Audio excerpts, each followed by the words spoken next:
Hello and welcome to another episode of the Monday Night Wars. It is October 9th, 1995. We are live for WCW Monday Night Nitro from the Rosemont Horizon in Rosemont, Illinois.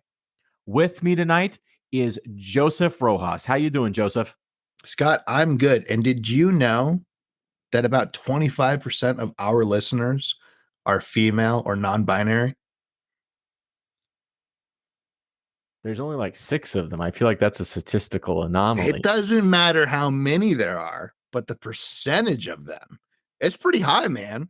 I expected it to just be a sausage fest the whole time, but happy to have people from all walks of life. And actually, I got to say, I think we're getting closer to 10 listeners. I'm just saying. What a progressive podcast this is, although I don't believe anything you're saying right now. Actually, no, those really are the statistics. I really did pull those up. Really? Well, no, I'm not joking. Those are actually real. Yeah. Well, hello to our listeners. No, I would not say that to make fun of anybody. No, these are actual statistics. I want to see these statistics. This is fascinating to me. I'll screenshot it and send it to you. You better. This is fascinating to me. We got stats, ladies and gentlemen. We know who's listening, and we thank you. We thank you for listening to this little podcast Joseph and I do for fun, and hopefully some of you find fun as well. To start out the night, though, Joseph, at the Rosemont Horizon in Rosemont, Illinois, we got the gang. We got Mongo. We got Eric Bischoff. We got Bobby the Brain Heenan in Chicago Bears jerseys. You know what? This is the kind of thing that someone who can be as pessimistic as I can shouldn't like, but I love it. I think it's fantastic. And you know what? I'm not going to say anything, but it's going to get better. Mongo played for the Bears, so it makes sense. He did play for the Bears. All makes sense. What storytelling that is, Joseph? But you said it gets better. Tell me more. Well, we're gonna have to get there. We're gonna have to get there. I'm putting a little teaser for the audience, but we'll get there. Ooh, you tease. Well, I'll tell you what we do have. We got Good Guy Sting. He makes his way to the broadcast booth. He's concerned about Macho Man and Lex and this feud that they're having. And you know what? Sting is gonna solve it. And God bless him, Joseph. Yeah, I mean, Good Guy Sting, as you said, probably a Bears fan. Who knows? But yeah, he's going to solve it, but he's not going to solve it immediately. He's got to have a match first, and then he's going to solve it. I mean, who isn't a Bears fan? I ate at a Ditka's Steakhouse in Chicago. Loved every minute of it. Probably anybody who currently has Justin Fields on their fantasy team. Wow. I'm sorry, but it's true. Someone on this podcast does have Justin Fields on their fantasy team, and the other person on this podcast knows that. I plead the fifth. But on that sad note, let's kick it up a notch, because our first match is Sting versus the Shark, John Tenta, otherwise known as Earthquake, and it's for the WCW United States Championship. Hell of a match this is, Joseph. 1 minute, 17 seconds. What are your thoughts? It is quick, but I will say this. Sting is not wearing a jacket when he comes out to the ring. A bold move for the man called Sting. However, his white and black face paint, black pants with red and yellow scorpion, and red boots. Ooh, so good. It gets a B for me. And on top of that, this actually is, as much as, my fashion critiquing is a bit of a joke, there is a part of his fashion that's actually kind of important right now. His roots are showing, and that's actually going to come into play pretty heavily over the next year. That being said, I think the match is fine. It's, under 2 minutes, so it's not great, but I love both competitors. I love Sting. I love Shark. You can tell they're really trying to get some stuff going in this 1 hour of programming that they have. So they just kind of rush through this. I would have liked to have seen a longer match, especially because I love these competitors. That being said, I'll give it a C. It does exactly what it needs to do. I just wish it would have been longer. Exactly true. Obviously Sting's one of the greatest of all time. That's obvious. But you and I have a real soft spot for John Tenta, the Shark, aka Earthquake. I didn't really appreciate them doing my boy like this, but for the 1 minute and 17 seconds that it was, I thought it was fun. Didn't hate it. It worked for me. I like John Tenta though. Again, there's a lot of guys that you and I like that they just don't, and this is true of WCW and WWF, that they just don't really do anything with, and it's really disappointing. And I feel like John Tenta is one of those people, at least with WCW. Nothing really comes of him. Yeah, and I think, you could say that with anybody, right? I mean, there's so many, everybody's got their guys that, they WWF should have and WCW should have. And there, at a certain point, we're all just kind of doing the same thing. But I will say John Tenta always, to me, convincingly played a kind of monster heel. I thought he was always fun. He moves incredibly well for a big man. A lot of people like Bam Bam Bigelow get a lot of credit for what they can do because, yes, Bam Bam Bigelow is actually doing flips around, but John Tenta moves really, really well. He's also only like 30 something at this point, but he looks like he's in his 50s. And for some reason, that's very endearing to me. Yeah, and I guess at the end of the day, there's always got to be a mid carder. There's always got to be a main eventer. Like that's just the way the cookie crumbles. And I think you and I have a soft spot for, be it in wrestling or baseball or whatever. We like the workers. We really do enjoy those guys that come out and just give it their all week after week, no matter what. And I feel like John Tenta is one of those guys. So you and I, we like him. Yeah, and I think to that point, when we talk about, potentially in the future, if we talk about, somebody really should have used this guy more, we're not saying that they should have been the world heavyweight champion, but a solid fixture in the mid card, going for the U.S. championship or other, titles that are kind of along that line. WWF will have a lot of titles in the future that are kind of mid card titles. That I think is a really good spot he could have kind of dominated in. So that's really what I think what we kind of mean about you should have used the individual more. We're not saying that every single person's a main event. We get it. There's a hierarchy. There's just, a lot of factors that go into that. But I think he's a lot of fun. So it's a shame it was only a minute and 17 seconds. I would have liked more. But what I don't like is them re-traumatizing me by recapping what happened last week when Hulk Hogan was ambushed and his mustache was shaved. I mean, we've already talked about it, but anything you want to add? Because I know you don't want me to hit a joke again, I'll go ahead and just move on to the next segment. As you should. I know what you're referring to, and I will not tolerate it because I never do anything to, annoy you or harass you or push your buttons. I never do that. Never. And so for you to do that to me is very disrespectful. One would say you don't instigate. You're right. I don't. And thank you for saying that. Now I have it recorded and I'm going to use it against you anytime I want. But what else I'm going to do is I'm going to move on to our next match, which is Sabu and Mr. JL. Mr. JL is Jerry Lynn, who, again, this may be a recurring theme here, completely undervalued, I feel, and underused in WCW, especially with this Mr. JL gimmick. I think this is Sabu's second appearance on Nitro. The first time was when he won the match, but then lost the match because he put Alex right through a table after the match. Very strange finish. There's a Hogan sucks chant during the match for some reason. And Sabu defeats Mr. JL in a 4-minute, 28-second match. Break it down for me, Joseph. Yeah, I mean, Mr. JL, what a weird thing. I think a lot of people are probably going to say, "Oh, Mr. JL was horrible," and it's Jerry Lynn, because a lot of diehards love Jerry Lynn, and I'm not saying anything negative about Jerry Lynn. I like Jerry Lynn a lot. I will say, as ridiculous as Mr. JL is, I love Mr. JL. I don't know why. It's absolutely over the top, but I enjoy it, and I really like Mr. JL. And I don't know. I'm not saying that they should have done anything with it, but I just enjoy it. The match is fun. As you mentioned, the crowd is chanting "Hogan sucks," and not just like you kind of hear it here and there. It is loud, and so I had to kind of think about it. And you mentioned this at the top. They're in Chicago, and Chicago is a notorious town for having opinions when it comes to wrestling.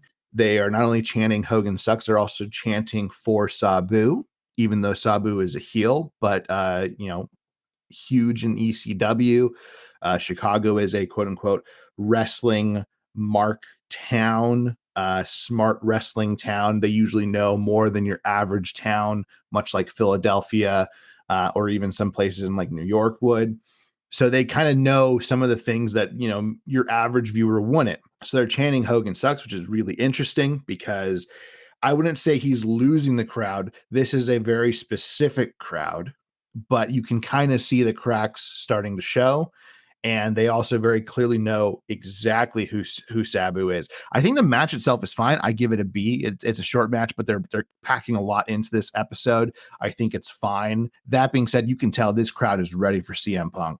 They are absolutely primed for him, and that's like 20 years down the line. That's exciting. And we'll get there, Joseph. We will get there. Oh God, we will get there, won't we? We're going to be at this for a long time. We're in the long haul, man. Yeah, yeah. Back on tonight, on October 9th, 1995, we have Mean Gene back in the ring, and he's with Sting and Lex.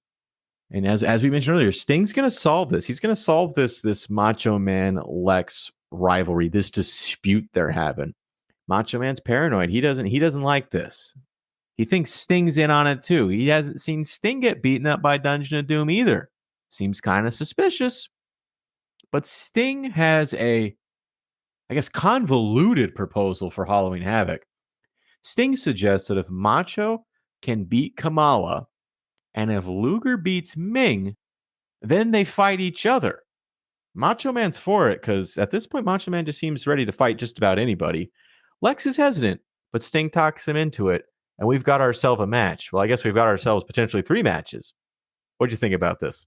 Well, I think the point of it is that if he not only win their matches, but then they get their official rematch, because the rematch has already been, they had their first match that was for Luger's number 1 contender, and that was interrupted. Then they had their rematch, and that was interrupted. And I believe the idea is you beat the 2 guys who can't kind of keep interrupting, and then you guys can have your match at the same thing. I love this segment. I think it's great. I think it hits all the notes it needs to, I'm gonna dig into each one. First off, Macho Man coming out wearing glittery gold tiger print head to toe. It is phenomenal. It gets an A+.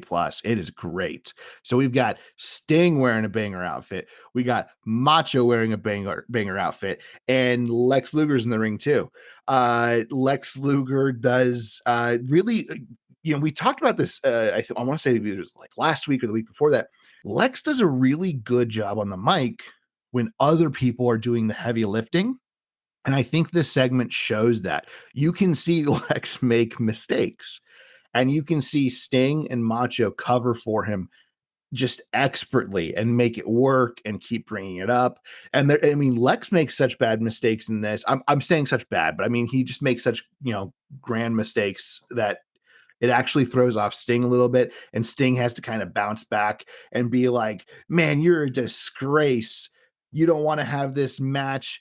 I thought you were the total package. Are you the total package? I am the total package. And it's so good. It's so phenomenal. I'm sure there's going to be people who go, no, it's terrible. Lex Luger's the worst. I'm digging what's going on so far. I give the whole segment a B. It's not an A-worthy segment, but it's a lot of fun. And Macho, you mentioned, how come they didn't attack you? I think it's great. I think it's so good. I love Paranoid Macho Man. Across the board, I enjoy this. 100%. It was a great promo. You've got 2 great guys on the mic in Sting and Macho. As we've said, Lex is not the greatest guy on the mic, but when you have 2 great guys kind of carrying him, not bad. There are you see it here and you see it many times in Lex promos. Kind of forgets the plot, forgets where he's going, but when he's got guys to bail him out, it works. It was good. No complaints. And you're right. Paranoid Macho is hilarious and fantastic, and it's great. Up after that, though, we have a new wrestler, Joseph. Someone is joining WCW, and that person is Chris Benoit. I'll leave it there. Next up, And this is really what we've been waiting for. This is the most important thing. Probably the most important thing that happens all night. Disco Inferno is back and he is dancing only to be interrupted by Hawk, the monster. What do you think, Joseph? I noticed that you kind of cleverly skipped something on purpose. You know, we kind of do a really good job in this show of really, if we're really gonna do a deep dive on somebody, it's usually when they've had, you know, kind of their first match, not just a random moment for them, like it is for Chris Benoit. We're not going to take time right now to deep dive on him. I think we will. I think we'll probably have a one time we're going to talk about the kind of elephant in the room. So if you're you know, expecting any of that, we, you know, most of the backstage stuff, if it doesn't pertain to wrestling, we don't really care about. We're not going to go into it. I think this one's a little bit bigger. So we will eventually, but it's just not going to happen here. And we'll talk about it once and then we won't ever talk about it again. And we're just going to look at his segments as the wrestler at the time, because we're talking about the time that it was going on, not anything else. That being said, going on to what you were talking about with Disco Inferno. More importantly. Yeah. Going on to Disco Inferno. Yeah, so Big Bubba comes out, right? And Disco's dancing, and Big Bubba looks like he may want to, like, you know, give him what for. And then he doesn't. And Big Bubba, which naturally when you hear the name Big Bubba, you would look at potentially an FBI agent looking guy, which is, I don't know why Big Bubba looks like that. He comes out to the ring. It is what it is. And then Road Warrior Hawk comes out. And then there's like this really weird moment where Road Warrior Hawk is walking down. He's kind of confronted Disco Inferno, like, step off. And then Disco decides, oh, I'm going to be cheeky. And he grabs a fan's hat and he puts it on one of Road Warrior Hawk's spikes. And I think it's supposed to be funny, but I didn't laugh because it's not. And it doesn't make any sense. And then they start having a match. And the match is fine, but very quickly into the match, Disco Inferno decides to start dancing on the apron. And then he gets his ass beat by Hawk. And oh man, was that good. I enjoyed the hell out of that. That being said, the segment gets a D. It's not that great across the board. So as you noted, yes, it is a short match. The Disco Inferno dance leads directly into the match, which is Big Bubba Rogers versus Road Warrior Hawk. As you said, pretty short match. It's 1 minute and 39 seconds.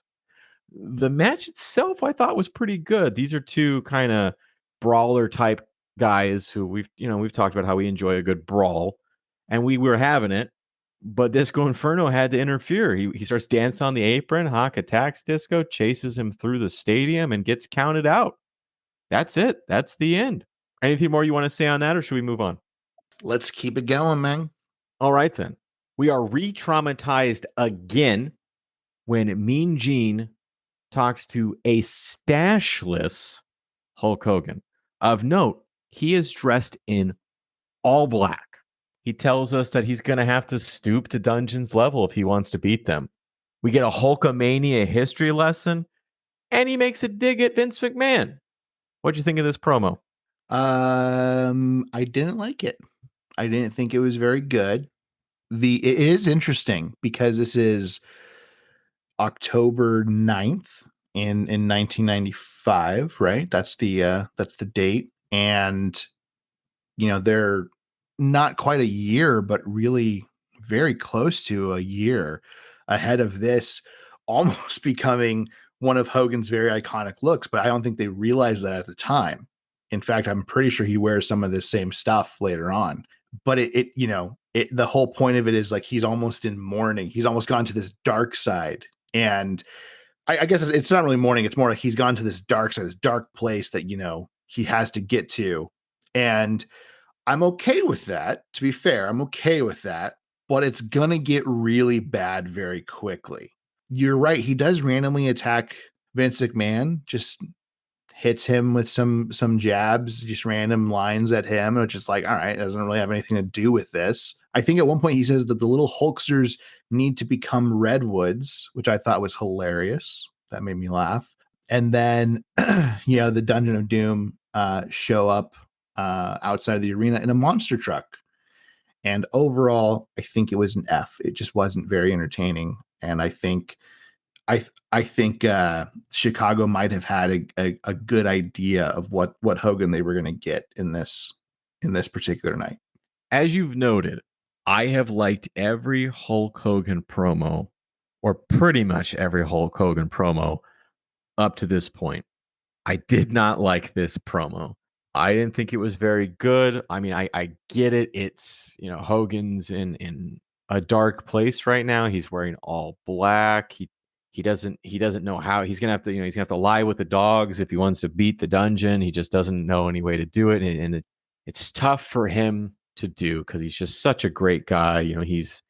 What are the little Hulkamaniacs gonna think when he's doing this? Are they gonna stop eating their vegetables and saying their prayers? I mean, this is a real low point for the Hulkster.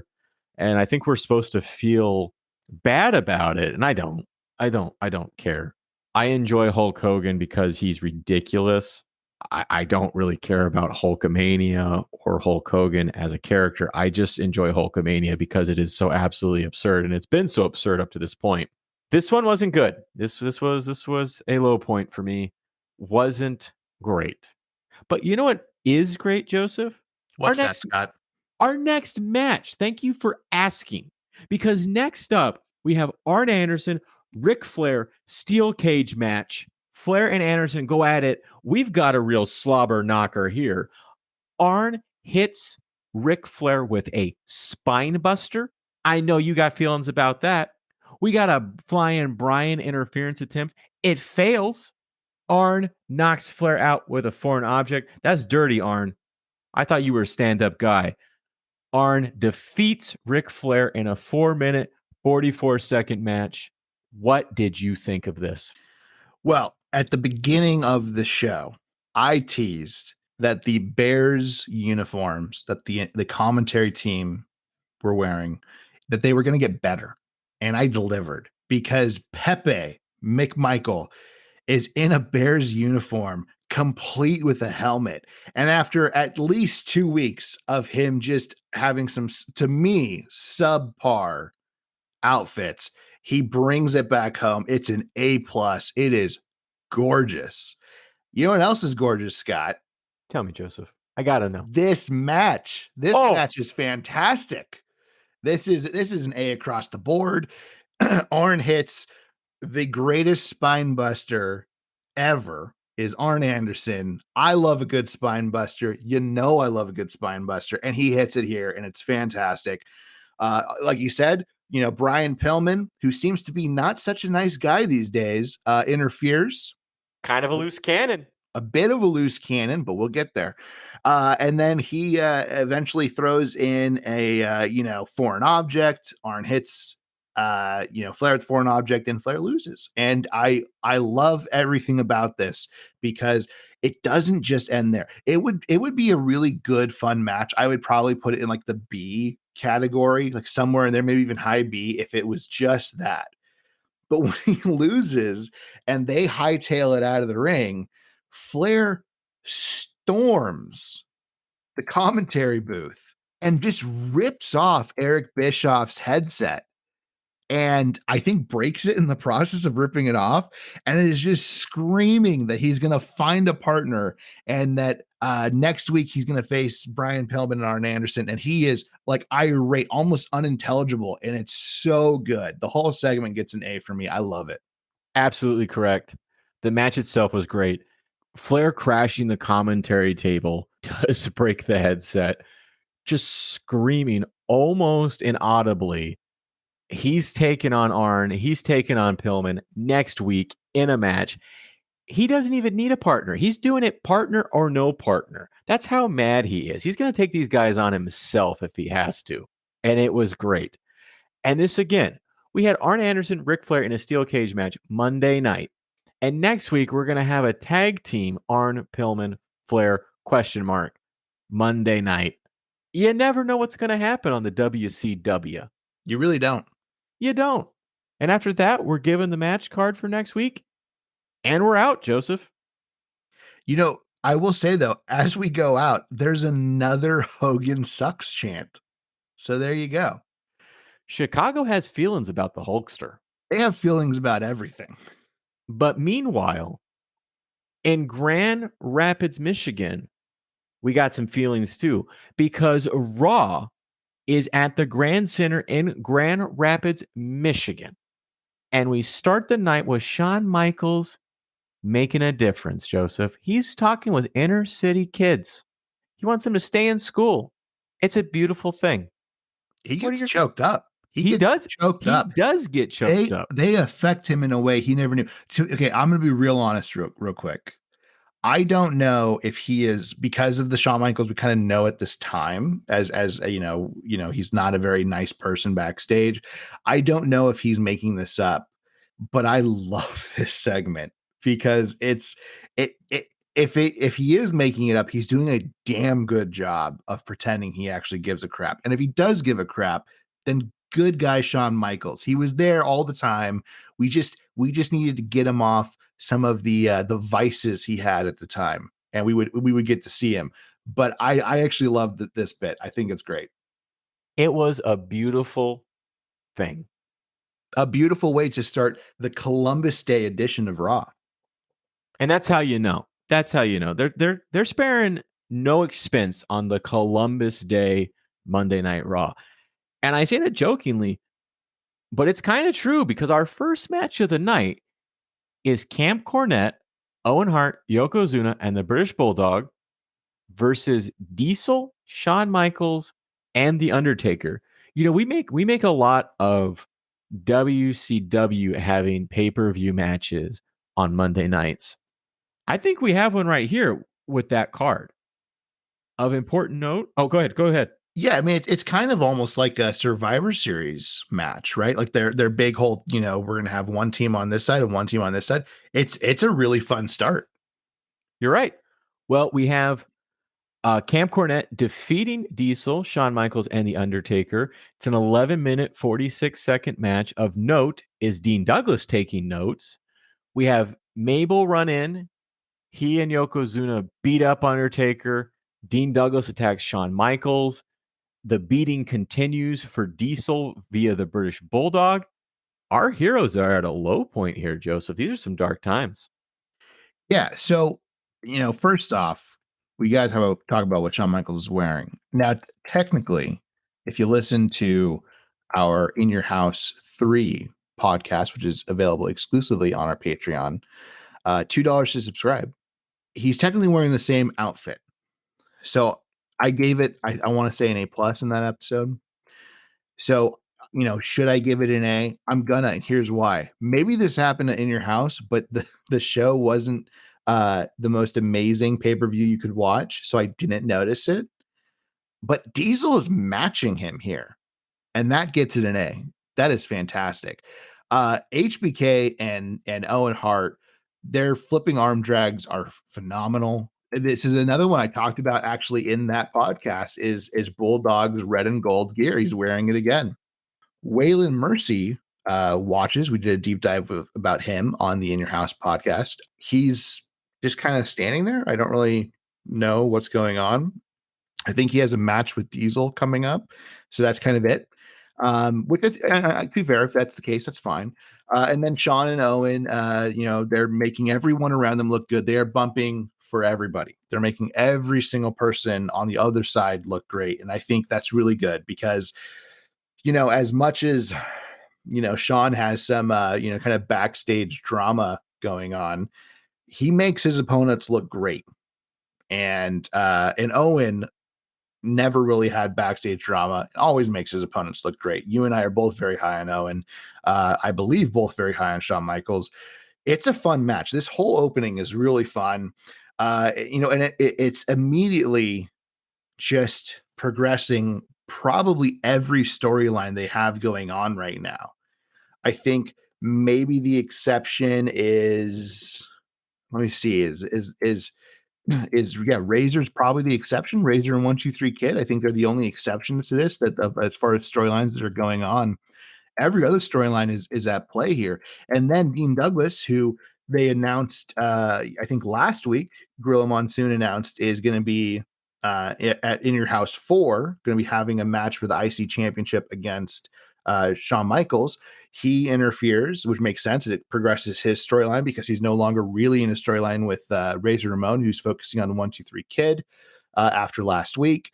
And, King Mabel, he's got his match coming up at In Your House 4 against Taker, and he hits a leg drop after leg drop after leg drop on Taker. I'll get to that again in a second. So then Diesel, gets attacked by Owen and Bulldog, and everybody's laid out. I mean, everybody on the quote unquote good guys is laid out, and it is an almost like Empire Strikes Back kind of ending. The heroes cannot be in any more of a darker place. It's fantastic. It gets an A from me. Yeah, in our hero's journey, we are really at the lowest point in our story. It's tragic. They're all down, they're all out. This is tough. This is rough. It's hard to watch. Yeah. But you're right. I will say though, unfortunately, something really bad happens here that it was not planned, which is when King Mabel keeps hitting his leg drop on Taker, he fractures his face here. And that's a real thing that happens. It's not planned. So Taker will be out of action for the foreseeable future. They don't know that yet, but it is an unfortunate situation where they had some stuff planned for him, and all that's going to kind of fall through. Man, it goes from bad to worse. But the match itself, I agree. It was a good match. It was a fun match. All the guys in the ring are good. Again, we talked about Yokozuna. He's not what he was. He just can't move around like he could. But he's still good. He's still good at what he does. They make the best of him as they can. And overall, all 6 guys in the ring, quality performance, great match. One of the better matches we've seen on a WWF Raw. I feel like I said, I feel like that is a pay-per-view quality match that they were doing on a Monday night. So that was surprising to me. There's a problem. It's easily the best. It's easily the best start to Raw we've seen so far. Absolutely. But there's a problem, Joseph. There's a problem with that. And the problem is they've used 2/3 of their roster in the first match of the night.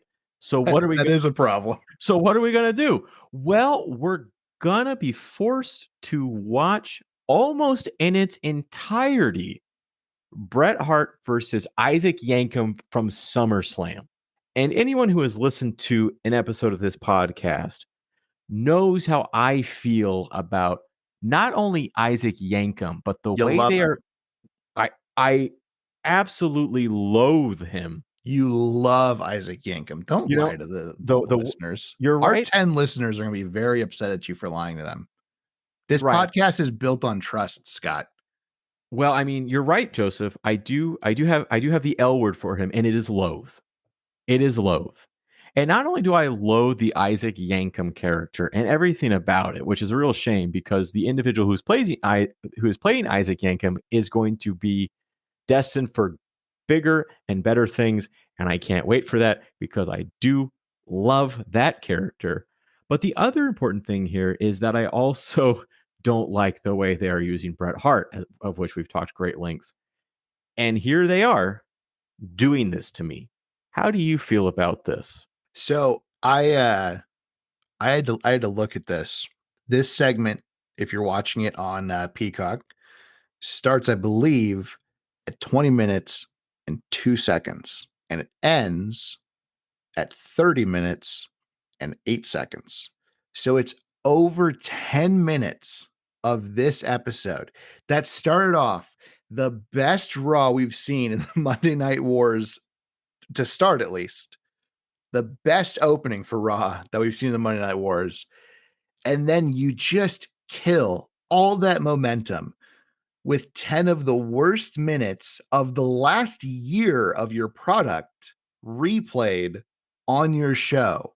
I have not given this out yet. It gets an F- for me. It is so bad. And so while you were saying that, I looked it up quickly. You said they showed us about 10 minutes. I looked up the match time for this match at SummerSlam. 16 minutes, 8 seconds. So we got almost the entire match. We got all but 6 minutes of this match replayed for us. And the reason they do this is because We only got 2 matches tonight, Joseph. We're into our main event now. We have Fatu versus Skip. We're told that Mabel and Undertaker are still apparently going at it backstage. "Quote unquote, something has happened in Undertaker's locker room. Mabel's gone to his locker room. Something's happened. We don't know what." I will say on a positive note, Fatu is busting some moves. Sonny distracts Fatu, but he pulls through, man. He gets the win. Fatu defeats Skip in a 5-minute, 49-second match. This is the main event. What are your thoughts? So I will say, as much as we potentially lied to the listeners about whether or not you do or do not love Dr. Isaac Yankem, DDS, I do know you love you some Fatu. I do.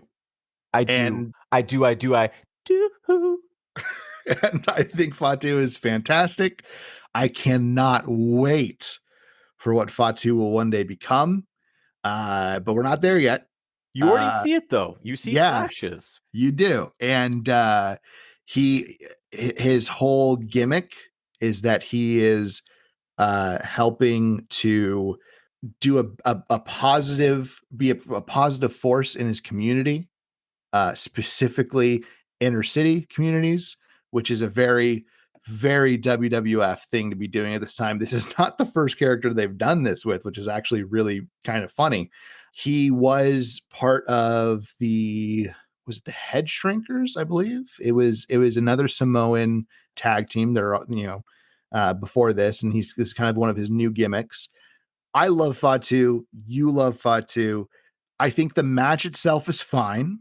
I don't think it is anywhere close to a main event worthy match. I will say in WWF's defense, they kind of are still, when Raw started, the main event actually started your show. It was not the final match. That's how Raw used to be. So they sometimes lean into that. So if you were to look at it from that lens, you can kind of see, okay, the main event really is the beginning and this is the end. Whereas WCW is fully on the main event should be the last thing on your program, which I agree is the way it should be because it's the main event. But for some reason, Raw was kind of the other way. I don't know if they're still doing this point, but they kind of do lean into that here. This match is not amazing. It gets a C+ for me. It's fine. I do actually have a note here that is Skip, don't be an idiot. You can't hit Samoans in the head, which is not in any sort of way a response or anything towards actual Samoans. But if you know wrestling like lore, Samoans allegedly have the hardest heads, which is why they do a lot of headbutts. And if you hit them in the head, whatever you hit them in the head with is going to hurt. So if you punch them, your hand's going to hurt. If you headbutt them in the head, you're the one who's going to be hurt. And Skip does it a number of times, and it's hilarious. I love that they lean into that. The match is not great, but I enjoyed it for what it was. This really should have been the middle match. This is what we should have watched right after the opening, but unfortunately, this is it. So it gets a C+. Well, we got our middle match. It was a rewind of Bret Hart versus Isaac Yankem from SummerSlam. God help us. Yeah, this is crazy. This is crazy to me that this is the match. This is the main event. And as you said, maybe WWF is still sometimes in this mindset that you lead with your best match of the night. Fine. But you're in the fight of your life right now. And for this to be your product for the night, these 2 matches and 10 minutes of a 16-minute match from SummerSlam is crazy to me. And as you said, I do like Fatu. I enjoy him very much. I like the gimmick. It is so 90s. It's so perfect. You're right. It is a very WWF thing to do. I mean, in fact, we started the night, right, with Shawn Michaels talking to inner city kids. So it is definitely a WWF thing to do at this point. But I like it. He's very colorful.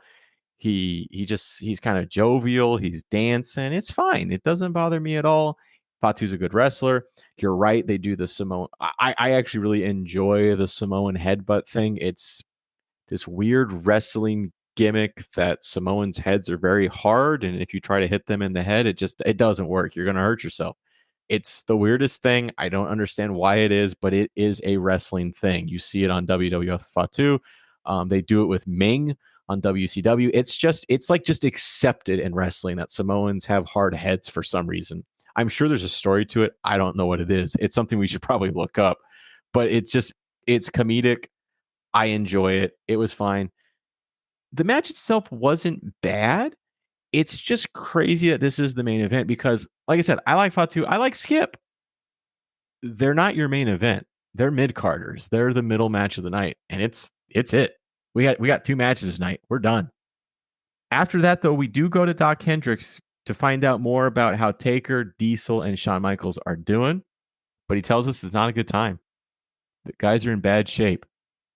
These are dark times indeed, Joseph.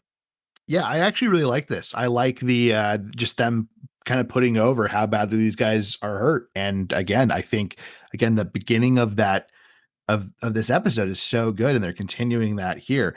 The other thing is, and I think you're going to lead right into it, but not only is Doc Hendricks over here doing this, but they actually have Jim Ross ready to go interview Camp Cornette, presumably in a completely different location in the building. And I love that it's like, this is so important. We had to get 2 guys out there because we need the scoop now. Yeah, it's almost like the Super Bowl where you have 2 reporters in the opposing team locker rooms, trying to get the latest. We go to Jim Ross, who is outraged. He is outraged, and he demands answers from Jim Cornette. Jim Cornette does what Jim Cornette does, why Bulldog does what Bulldog does, and flexes ridiculously. Tell me more about this, Joseph. Cornette kills this promo. This is a fantastic Jim Cornette promo. He talked about how he wants people to feel this moment. It's so good. He puts over Bulldog as a legit threat to win Diesel's title. And after what we've just seen, you feel that. He does this in excellent fashion. And then I will say King Mabel actually does what I think is his best promo. Overall, the segment I think is an A for me. It's a really good segment. It's a really good end to the night after a really good beginning to the night. And I think this portion is very fun. I think they're telling a good story here. And I do think that is something that WWF has over WCW. It knows how to tell a story. It keeps it going week after week after week after week. It connects all together. We find with WCW a lot, we don't know why things are happening. We don't know why these people are fighting. There's a story, but it doesn't really make sense. I mean, I think the Ric Flair Arn Anderson is kind of case in point. We're still not really sure why they're fighting. They're mad at each other because I guess Arn's become a soft family man and Flair's is off his game since Hogan came around. But I mean, that's it. That's the depth of it, apparently. But this has been a long running feud that they keep going with. And I think they're doing a really good job with it. And I feel like WWF does know how to string a story along better than WCW. They don't do it often, but when they do it, I think it works pretty well. And I think it works pretty well tonight. But that brings us to the end, Joseph. We're left with sadness in our hearts. We don't know what's going to happen to our heroes. It's a real cliffhanger. Who won tonight, Joseph? WCW or WWF? Don't leave me on a cliffhanger. It has to be WCW. Yeah, even with the Hogan thing in WCW, the pacing in Raw's episode is so bad. I mean, you start off. I'm just beating a dead horse at this point, but you start off with the best opening to Raw, since the Monday Night Wars have started. It's so good and so well done. I mean, I genuinely would have rather them spent that 10 minutes showing EMTs having to take all of the faces to the hospital for 10 straight minutes just to leave you with this feeling of despair and then go to the next match than them do the recap of a match that happened months and months ago for a storyline nobody cares about. That's just hurting your potential number one guy in the company by being involved with it. And then right after that, to go into a match that has no business being the main event. It's bad pacing. And with WCW, they crammed a lot into that hour. But at least I know where everything was going with it. And every single thing, we did talk about storylines. At least this is a very good, tight WCW storyline episode. Every single storyline, you know where it's going. And I thought everything it did everything it did hit all the notes it needed to. WWF's pacing was so bad. I got to give it to Nitro on this. Without a doubt. I mean, I think the fact of that we have 4 matches on WCW and we have 2 matches on WWF. Like, I don't even really know if it's fair to compare these two because I'm getting 50% more content out of WCW this week. And it was all really good. I thought, even the Sting Shark match, which was a minute 17, or the Bubba Rogers versus Road Warrior that was a minute 39, they were still they were still good. It was fine. They told stories. They kept people in the conversation. It was all good. We had Disco Inferno, which is always important. It checked every box. We also had Arn Anderson, Ric Flair in a steel cage. That's important too. Maybe not as important as Disco Inferno, but that's important too. Yeah, it has to be WCW this week, just without a doubt. But what did the fans think, Joseph? What's the Nielsen rating for that Raw? Nielsen for Raw this week was 2.6. The Nielsen for WCW was 2.6. So they tied. And I really have to say to the fans in 1995, if you can hear me, what were you thinking? I mean, to be fair, WWF did start off with a banger match. So maybe they were hoping. Maybe they were fools like us and thought this is going to get better again, right? See, they should have realized that WWF used like 2/3 of their entire roster in that first match. So there was no place to go but down. They should have known better. I'm not letting them get away with it that easy. I give it to them. They could have watched that first match. I understand that was a good match. That was, honestly, of the matches of the night, I would say that was the best or second best match of the night, that match. But then that was it. It was over. It was an hour of basically nothing after that.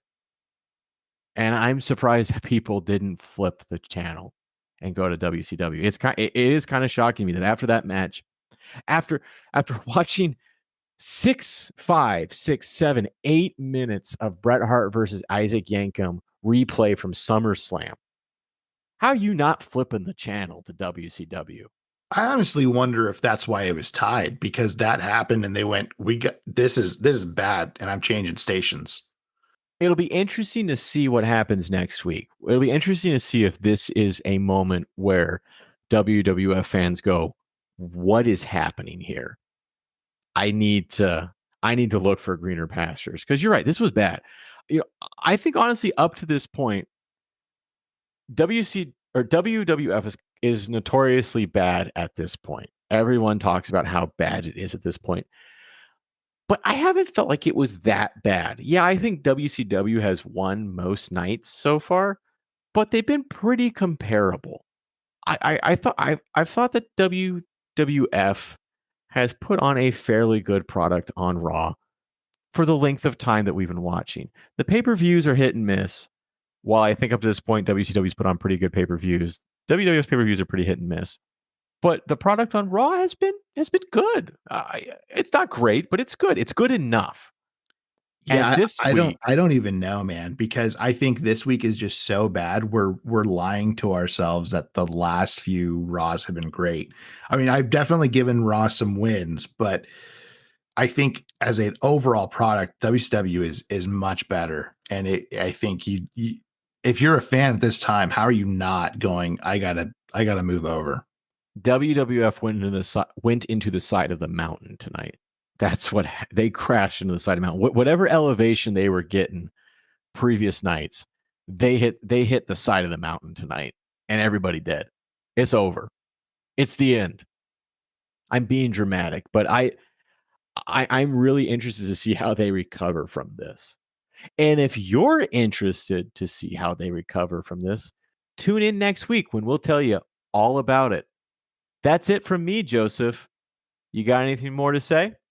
Not this week, man. I just hope everybody is doing well. Man, that's beautiful. We were on a low note, and then you just brought it back. You just brought the tempo back up, and I feel good. Yeah, I just needed to lift some people up after what they had to just witness. That's beautiful. That's beautiful, man. And on that high note, on that beautiful note, that emotional note, goodbye, everybody. Bye, everyone.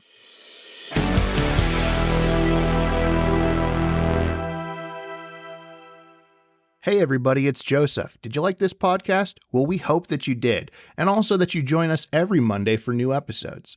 You can listen to us on Spotify, and soon we'll explore other platforms to bring you episodes of the Monday Night Wars. Did you listen to this podcast and think, pretty sure they're wrong about that? Well, let us know. You can email us at mnwpodcast@gmail.com. Again, that's mnwpodcast@gmail.com. And correct anything we messed up. Don't worry, you won't bruise our egos. You can also give us suggestions, follow the show, or even just reach out to us on the following platforms. On Twitter, you can reach us at MON Night Wars Pod. Again, MON Night Wars Pod.